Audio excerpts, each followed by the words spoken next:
खरं तर आपल्या सर्वांचा उत्साह बघितल्यानंतर लक्षात येतंय की 100% विलासरावांच्या आठवणी या शहरातून नक्कीच पुसल्या जातील यात काहीच शंका नाही.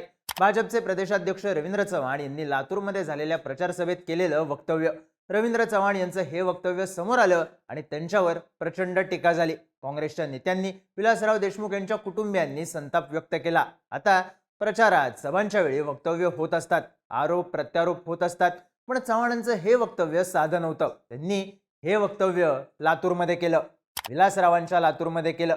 याचे पडसाद टीकांमधून उमटायला लागलेच. पण हा विषय फक्त टीकांपुरताच मर्यादित राहील का? तर नाही.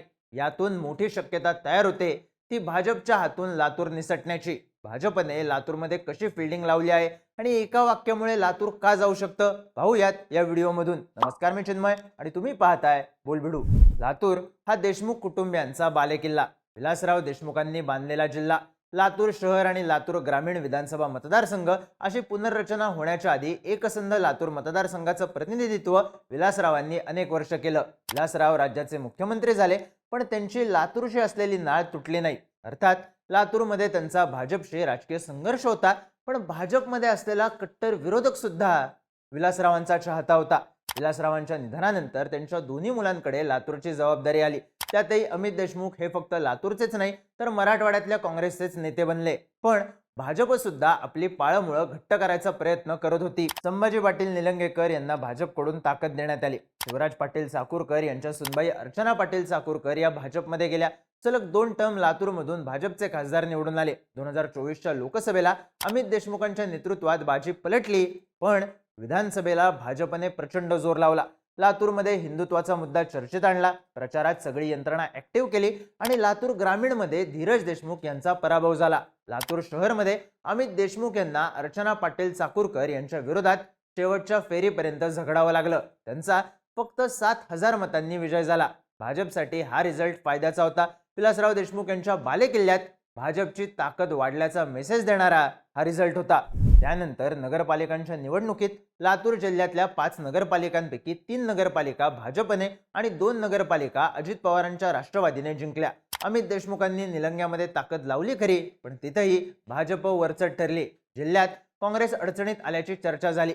महानगरपालिका निवडणूक हा अमित देशमुख यांच्यासाठी अस्तित्वाचा प्रश्न बनला. इथे काँग्रेसने वंचित सोबत आघाडी केली तर भाजप स्वबळावर रिंगणात उतरली. अजित पवारांच्या राष्ट्रवादीने सुद्धा स्वबळावर लढण्याची घोषणा केली. त्यामुळे राष्ट्रवादी विरुद्ध भाजप असा सामना होऊन काँग्रेस तिसऱ्या नंबरवर जाणार का, अशी चर्चा सुरू झाली. त्यात भाजपने लातूर महानगरपालिकेसाठी मुस्लिम समाजातल्या 7 जणांना उमेदवारी दिली.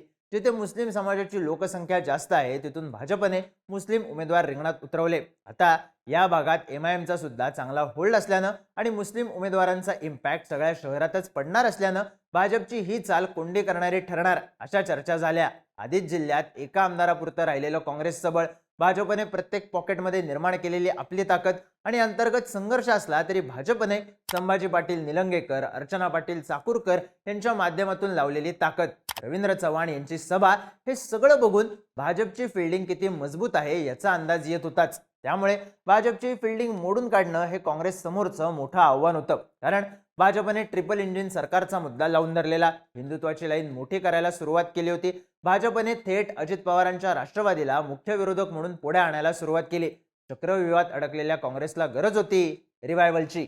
अशातच रवींद्र चव्हाण यांची लातूरमध्ये सभा झाली. सभेला गर्दी होती. भाजप कार्यकर्ते मोठ्या संख्येने उपस्थित होते आणि या कार्यकर्त्यांसमोर बोलताना रवींद्र चव्हाण म्हणाले, 100% विलासरावांच्या आठवणी या शहरातून नक्कीच पुसल्या जातील. त्यांचं हे वक्तव्य फक्त लातूरमध्ये नाही तर सगळ्या राज्यभरात व्हायरल झालं. त्यांच्या वक्तव्यावर प्रतिक्रिया यायला लागल्या.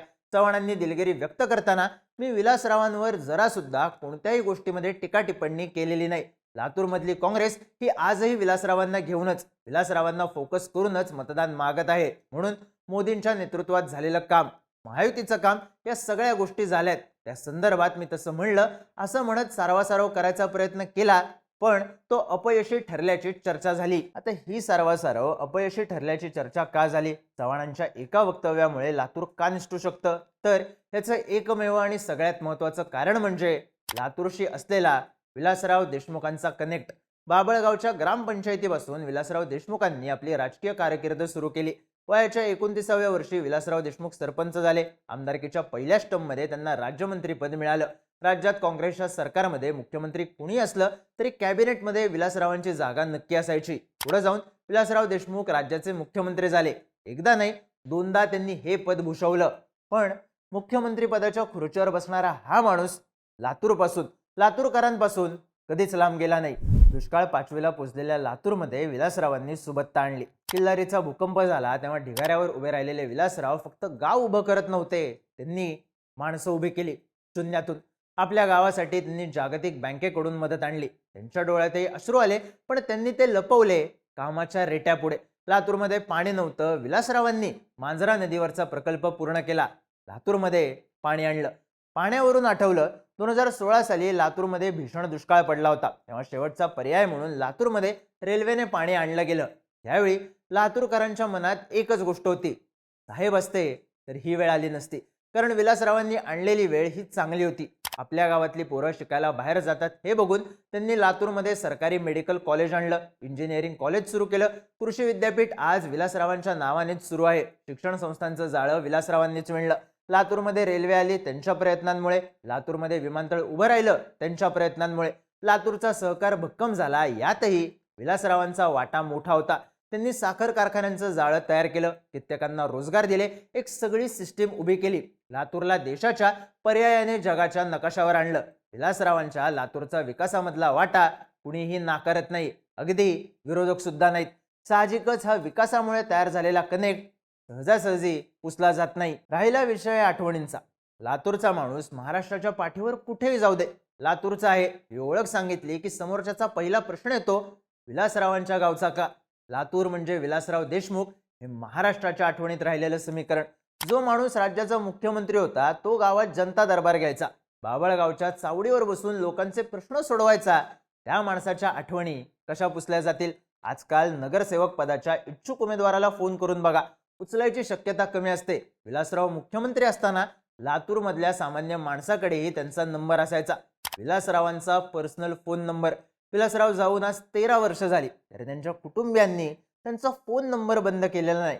कोणी फोन केला तर विलासरावांचा रेकॉर्ड केलेला आवाज ऐकू येतो.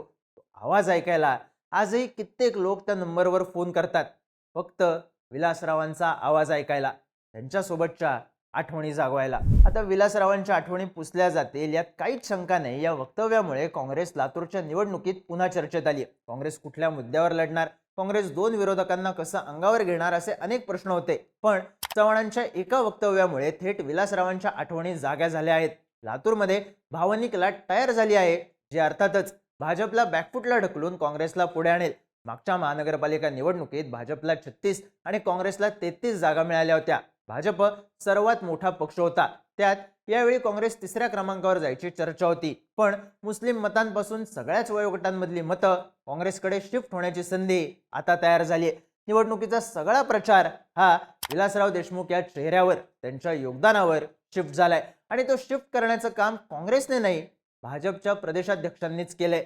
लातूर काँग्रेसच्याच नाही तर कुठल्याच पक्षाशी संबंधित नसलेल्या सामान्य माणसांच्याही चर्चांमध्ये, सोशल मीडियामध्ये पुन्हा विलासराव देशमुख आलेत.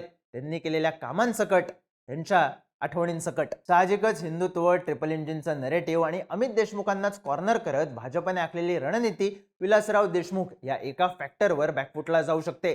भाजपची फिल्डिंग एका वाक्यामुळे ढासळू शकते, ती अशी. तुम्हाला काय वाटतं? भाजपच्या हातून लातूर निसटलंय का? तुमची मतं आणि प्रतिक्रिया कमेंट करून नक्की सांगा. आणि माहितीपूर्ण व्हिडिओज पाहण्यासाठी बोलबिडूच्या YouTube चॅनलला सबस्क्राईब करायला विसरू नका.